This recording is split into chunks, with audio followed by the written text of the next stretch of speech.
네, 할렐루야. 우리 오늘 또 수요 예배에 오신 우리 성원교회 모든 성도님들,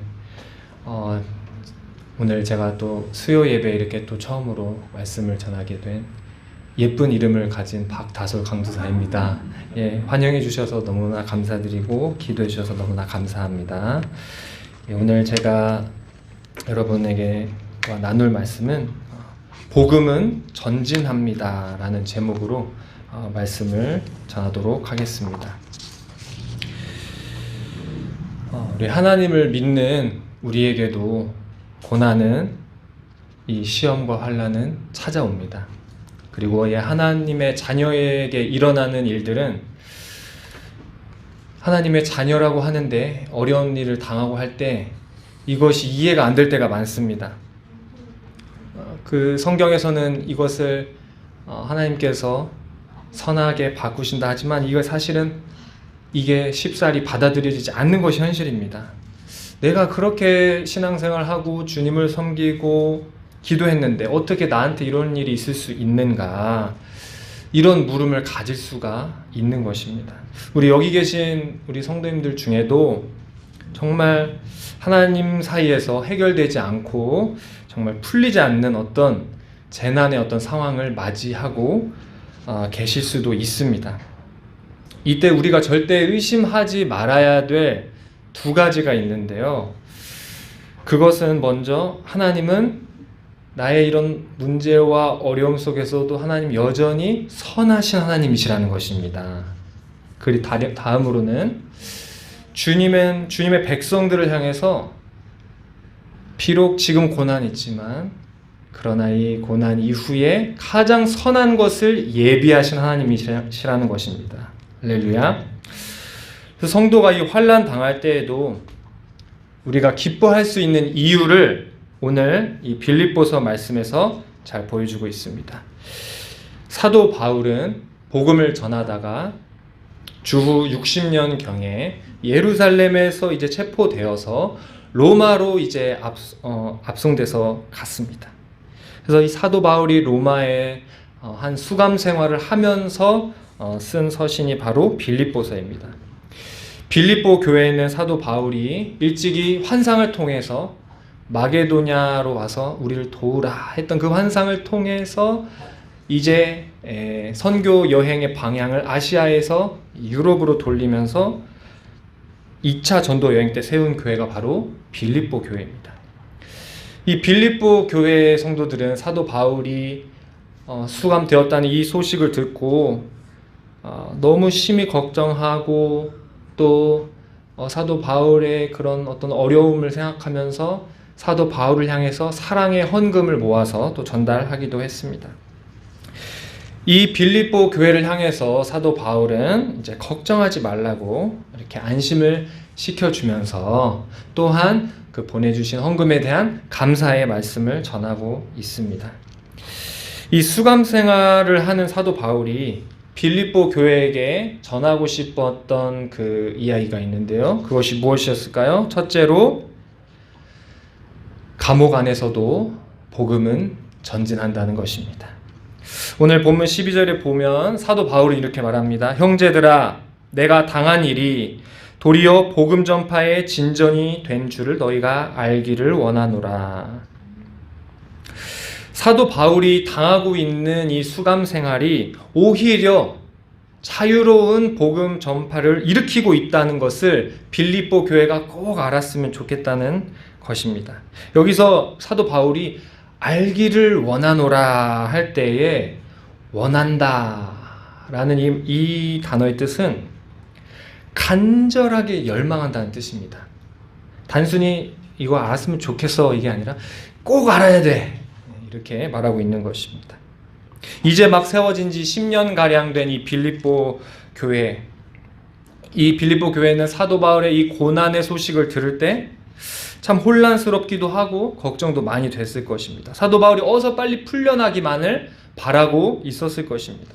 하지만 사도 바울은 자유롭게 돌아다니면서 복음을 전하는 것과는 또 다른 차원의 복음의 역사가 일어나고 있는 것을 지금 말하고 있는 것입니다. 환난, 고통, 괴로운 일 당할 때, 또 다른 차원의 복음 전진의 역사를 체험하는 저와 여러분 되시길 바랍니다. 사도 바울은 내가 당한 일이 도리어 복음 전파의 진전이 되고 있다고 하는데, 여기서 진전이라는 것은 헬라어로 프로코펜이라고 합니다. 이 단어의 뜻은 군대가 길을 개척해서 진군을 원활하게 하는 것을 의미합니다. 로마 사람들은 고대에 뛰어난 건축가들이었습니다. 특히 이 로마의 도로는 로마 건축 문화의 정수였습니다. 그래서 얼마나 도로를 잘 깔아 놓았는지 지금 2000년이 지났는데도 여전히 그 도로를 사용할 수 있을 정도입니다. 사도 바울도 로마 제국의 시민으로서 이 도로를 항상 이용했으며 또 이 도로 공사하는 것을 많이 봤을 것입니다. 이 로마에 잘 깔린 도로의 첫 번째 목적은 빠른 군사 파견이었습니다. 이 사도 바울은 잘 닦인 이 도로를 아주 용맹한 군사들이 멋있게 갑옷을 입고 당당하게 그렇게 행군하는 것을 늘 봐왔을 것입니다. 사도 바울은 이렇게 꼼짝없이 땅속에 마치 박힌 돌 같은 자신의 그 수감 생활이 참된 세상의 왕 되신 그리스도의 복음을 전파하는 그런 왕의 대로를 놓는 과정이라는 것을 영적으로 깨닫게 된 것입니다. 사도 바울은 어떻게 이 사실을 또 이렇게 명확하게 깨달을 수 있었을까요? 13절 말씀입니다. 나의 매임이 그리스도 안에서 모든 시위대 안과 그 밖의 모든 사람에게 나타났으니. 당시 바울을 지키던 이 간수들은 보통 간수들이 아니었습니다. 여기서 시위대라고 나와 있는데요. 이 시위대는 황제 직속의 로마의 방위를 책임진 엘리트 군인들이었습니다. 황제의 최측근이나 친척들로 이루어진 이런 부대였고요. 이 사도 바울을 지키던 이 군인들은 4명이 한 조를 이루어서 하루에 6시간씩 교대하면서 그렇게 바울을 감시하고 있었다고 합니다. 사도 바울, 위대한 복음 전도자 사도 바울, 꼼짝없이 갇혀서 이 군인들과 함께 있으면서 무엇을 했을까요? 사도 바울에게 이 군인들이 물어봤을 겁니다. 당신 여기 왜 잡혀왔냐고. 그러면 사도 바울은 자연스럽게 또 얘기하지 않았겠어요? 복음을 이제 전한 겁니다. 사도 바울 옆에서 정말 이 위대한 복음 전도자 사도 바울 옆에서 이 군인들이 아주 특별 과외를, 복음의 과외를 받게 된 겁니다. 이 사도 바울이 복음을 전할 때 어떤 복음을 전했을까 제가 한번 생각해 봤습니다. 사도 바울은 분명히 로마 사람들에게 익숙한 그 개념을 가지고 복음을 전했을 것 같습니다. 우리가 보통 예수님을 예수 나의 구세주, 예수 나의 구주 이렇게 표현을 하는데, 이 구세주라는 뜻은 당시 로마의 황제에게 붙는 칭호였습니다. 황제가 대적을 이기고 이 제국을 번영케 하는 자, 그가 바로 이제 구세주라는 거죠. 이 복음이라는 뜻은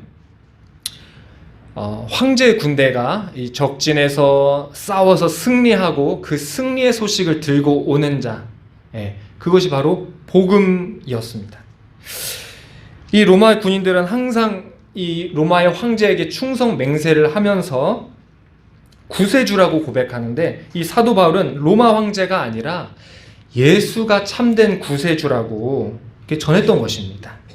예수는 자기 백성을 죄와 저주와 사망에서 구원하시는 구세주인 것입니다. 이 예수를 믿으면 죄사함 받고 구원받아 하나님의 자녀가 된다라고 이렇게 전했을 걸로 이제 생각이 됩니다. 오늘 말씀 본문은 사도 바울이 전한 복음이 이 시위대들 뿐만 아니라 13절 이제 하반절에 보면 그 밖의 모든 사람들이라고 나와 있습니다. 즉 이 황제를 모시는 궁전의 신하들에게까지 전해졌다고 말하고 있습니다. 하나님의 놀라운 섭리는 사도 바울을 가두어 놓고 감시하고 있는 이 엘리트 군인들과 또 궁정의 신하들에게까지 복음이 전해지게 하는 것을 사도 바울은 깨달았던 것입니다. 사도 바울은 감옥에서 군인들에게 복음을 전하면서 믿음의 눈으로 앞으로 이제 펼쳐질 일들을 보게 된 것입니다.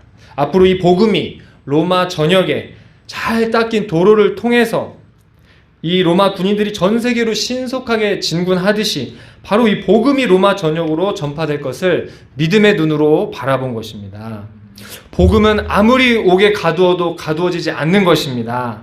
복음을 믿는 자들은 아무리 처형을 해도 이 순교자의 피가 씨앗이 되어서 다시 살아나는 것이 더욱 들불처럼 퍼져나가는 것이 복음인 것입니다.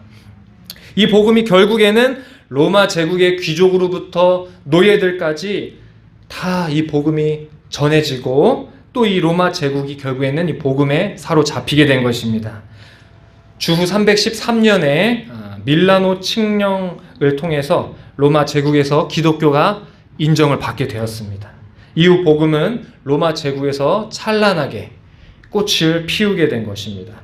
아무리 힘든 상황 속에서도 믿음에 눈들어 위대한 하나님의 계획을 볼 수 있게 되는 저와 여러분 되시기 바랍니다. 사도 바울이 빌립보 교회에게 전하는 두 번째 간증은 둘째로 감옥 바깥에서도 복음은 전진한다는 것입니다. 오늘 말씀 본문 14절에 보면 사도 바울이 감금되자 이 바울의 동역자들이 평소보다 더욱 담대히 복음을 전하게 되었다고 말하고 있습니다. 사도 바울은 이런 형제들이 한두 명이 아니라는 것입니다. 여러 명이 전도자로 세워지고 더욱더 열심을 내서 전도를 하고 있다는 것입니다. 이 사도 바울의 매임이 이 매임을 통하여서 이 바깥에 있는 사도 바울의 형제들이 더욱더 선한 어떤 자극을 받아서 이렇게 전도의 역사가 복음 전도의 역사가 더욱 커졌다는 것입니다. 그런데 여기서 이제 재미있는 또 내용이 있는데요. 재미있는 점은 사도 바울에게 경쟁심을 가지고 사역하던 이런 사역자들도 있었다는 것입니다. 여기 15절에 보면 투기와 분쟁으로 복음을 전하고 17절에 보면 이 감금 생활을 하고 있는 사도 바울을 더 괴롭게 하기 위해서 열심으로 복음을 전하는 자들도 있었다는 것입니다. 이들은 분명 외적으로는 바른 이 복음의 말씀을 전했지만 그러나 이 내적으로는 그 마음에 하나님께 영광을 돌리고자 하는 동기가 아니라 자기가 더욱 어떤 지위를 얻고 유명해지려고 했던 것입니다. 이 경쟁자인 사도 바울이 낙심되고 위축되고 그렇게 되기를 바라는 못된 이런 심보를 가진 아주 마음이 이렇게 꼬인 자들이었던 것입니다. 18절 말씀에 이 사도 바울은 이런 자들을 향해서 어떤 반응을 보였을까요? 18절 무슨 방도로 하든지 전파되는 것은 그리스도니 이로써 나는 기뻐하고 또한 기뻐하리라 이렇게 말하고 있습니다. 사도 바울은 육체적으로는 묶여있고 심리적으로는 이 대적자들이 자신을 짜증나게 하는 이 와중에도 기뻐할 수 있었던 이유가 있습니다. 그것은 바로 이 그리스도가 널리 전해지고 있다는 것입니다. 이 기쁨은 어디서 오는 기쁨일까요? 바로 우리에게 역사하시는 성령 하나님이 주시는 기쁨입니다. 우리의 기쁨도 다른 그 무엇이 아니라 오직 복음의 전진함을 보며 기뻐하는 성령님이 주시는 기쁨이 되는 저 여러분 되시기 바랍니다. 사랑하는 서원교회 성도 여러분, 오늘날에도 복음은 전진합니다. 그리고 곳곳에 더욱 전진해야 할 줄로 믿습니다.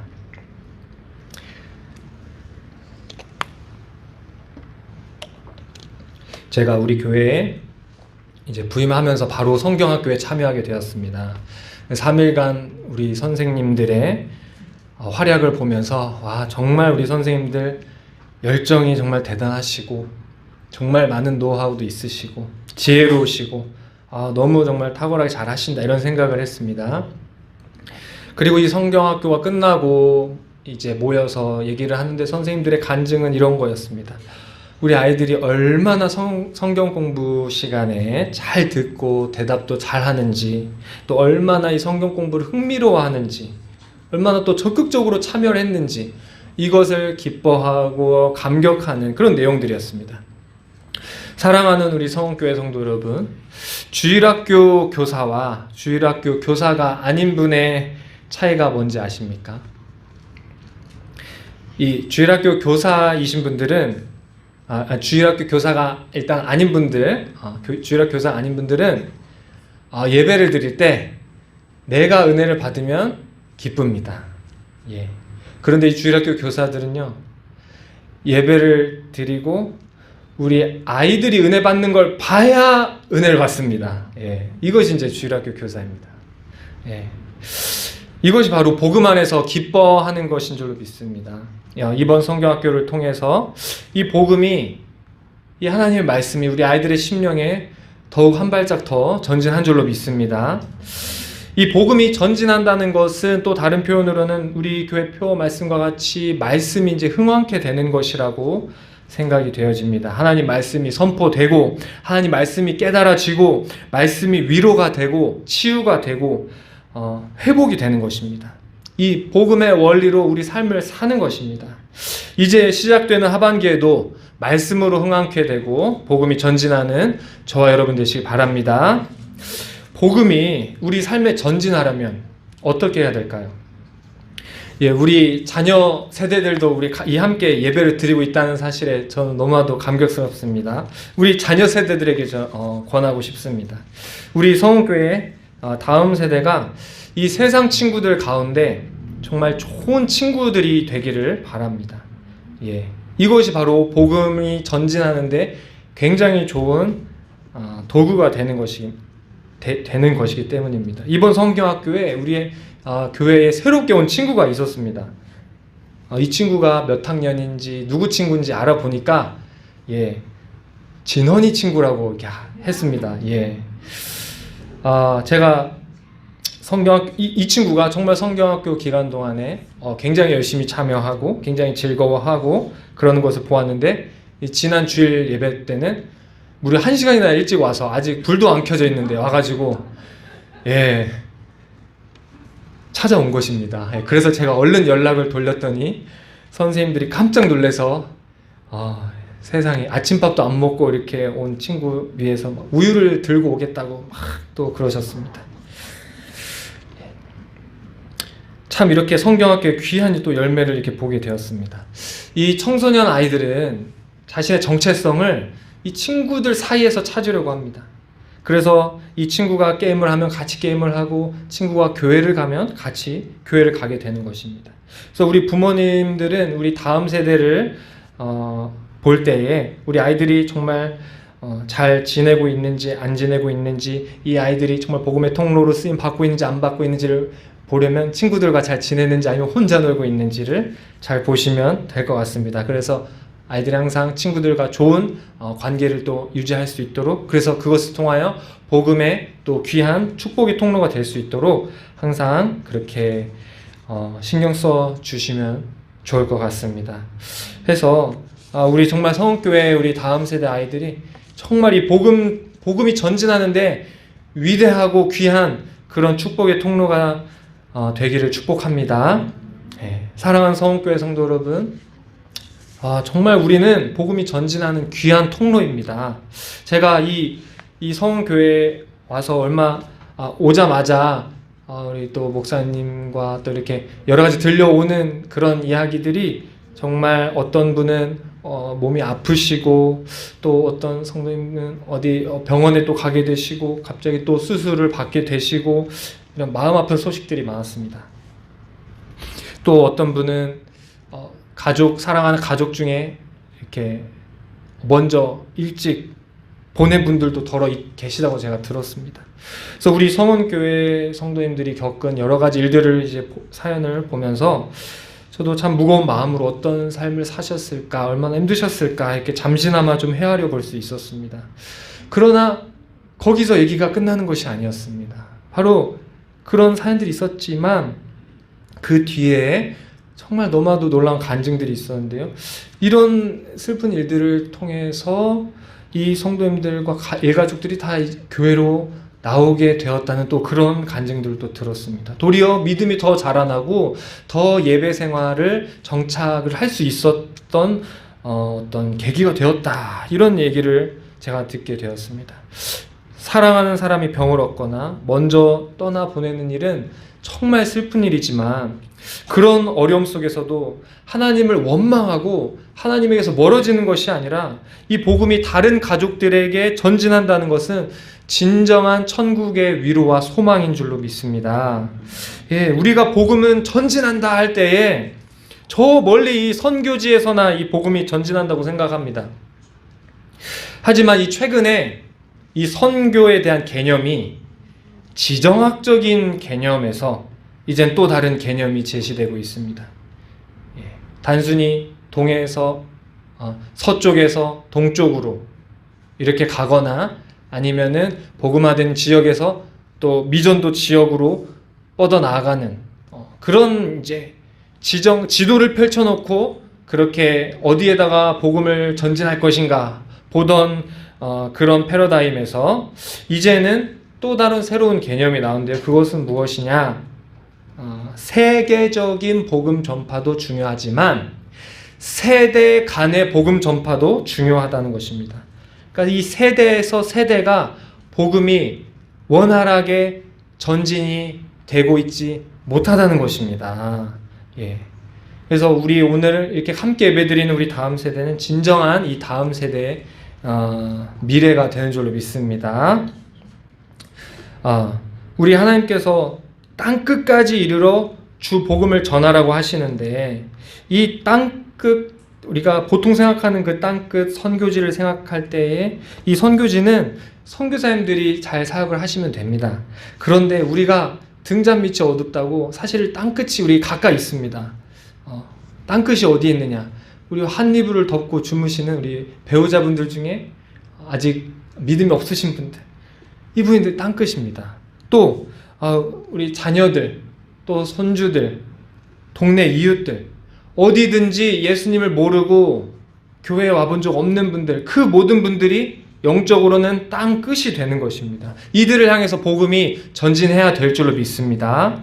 예. 저는 이 부모님이 네팔 선교사로 계셔서 단기 선교를 자주 갔습니다. 그리고 이 선교제 선교팀을 정말 잘 돕는 이 현지 자매가 있습니다. 네팔 자매님인데 한국에서 그 노동자로 일을 하면서 돈을 벌어서 이제 네팔로 돌아간 자매님입니다. 한국말도 굉장히 잘하고 우리 선교팀이 가면 항상 이 통역도 해주고 또 뭐 물건 장 볼 때 막 깎아주고 막 다 도와주는 굉장히 좋은 친구입니다. 그런데 이 친구가 복음을 아직은 이제 받아들이지는 않고 그러나 선교팀이 오면은 또 와서 열심히 돕는 이런 친구예요. 그래서 이제 한 번은 이제 사역이 끝나고 같이 나눔의 시간을 가지면서 돌아가면서 이제 한마디씩 나누는데 이 자매님이 했던 한마디 그 고백이 저는 참 굉장히 인상 깊었습니다. 뭐라고 했냐면 이 자매님이 이 크리스찬들은 참 말을 잘한다 이렇게 얘기를 하는 것입니다. 다 너무 말을 잘한다고. 근데 이 말을 잘한다는 것의 이제 의미가 어떤 이렇게 돌아가면서 이야기를 할 때 순서가 오면 말을 잘 하는 거죠. 나눔도 잘하고 간증도 잘하고. 그런데 이 얘기를 들을 때 또 한편으로는 제 마음은 찔렸습니다. 왜냐하면 말만 잘한다라는 또 이런 또 의미로서 살짝 들리더라고요. 예. 그러니까 이 예수님 믿는 사람들이 정말 항상 우리가 나눔의 기회가 있고 이런 말을 많이 할 기회가 있잖아요. 또한 우리가 또 전도에 있어서도 항상 또 말로 또 전도를 하게 되는데 이 자매의 이야기는 말만 잘하지 말고 또 행동도 정말 그 믿고 고백하고 전하는 그 복음의 내용에 맞는 그런 행동을 보고 싶은 그런 마음이 좀 있지 않았을까. 예, 이런 이제 생각이 들었습니다. 이 복음의 통로가 된다는 것은 복음의 원리에 따라 사는 것입니다. 이 믿지 않는 자들을 향해 섬김의 위치, 대접해주는 위치에 서는 것입니다. 복음 전파의 가장 큰 장애물은 반대로 내가 섬김 받으려고 하고 내가 대접 받으려고 하는 이것입니다. 복음 전파의 가장 큰 원수는 이기심입니다. 네. 내가 섬김 받으려고 하고 내가 대접 받으려고 하고 이기심으로 가득한 것이 아니라 복음의 원리에 따라 하나님의 영광을 위하여 이기적인 삶이 아니라 이타적인 삶, 나를 위한 삶이 아니라 남을 위한 삶, 이런 삶의 모습을 통하여서 이런 복음의 삶의 원리를 살아냄을 통하여서 이 주님의 위대하고 귀하고 영광스러운 복음이 우리 성읍교회 성도님들의 삶에 전진하게 될 줄로 믿습니다. 사랑하는 성읍교회 성도 여러분, 이제 결론 내리겠습니다. 복음은 그 자체로 전진합니다. 이것은 놀라운 하나님의 섭리요 신비입니다.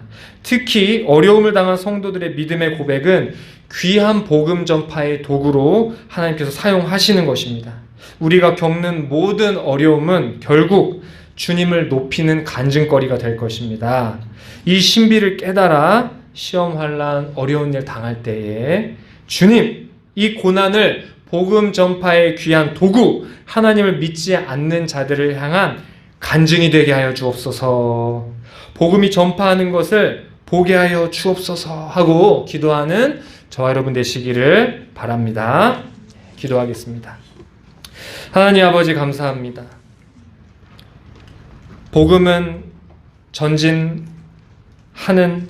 어떠한 상황 속에서도 복음이 전진함을 오늘 말씀을 통해서 배우게 되었습니다. 주님, 우리가 주님을 믿고 따르고 주님을 섬기면서 어려운 일도 당하고 괴로운 일도 당하고 억울한 일도 당하고 슬픈 일도 당할지라도 주님, 이 인생을 통하여서 복음이 전진되는 하나님의 이름이 높아지는 귀한 역사가 있게 하여 주옵소서. 주님의 복음이 전진되는 것을 우리가 믿음의 눈을 들어 보는 우리 모든 성읍교회 성도님들 되게 하여 주옵소서. 감사드리고 예수님의 이름으로 기도합니다. 아멘.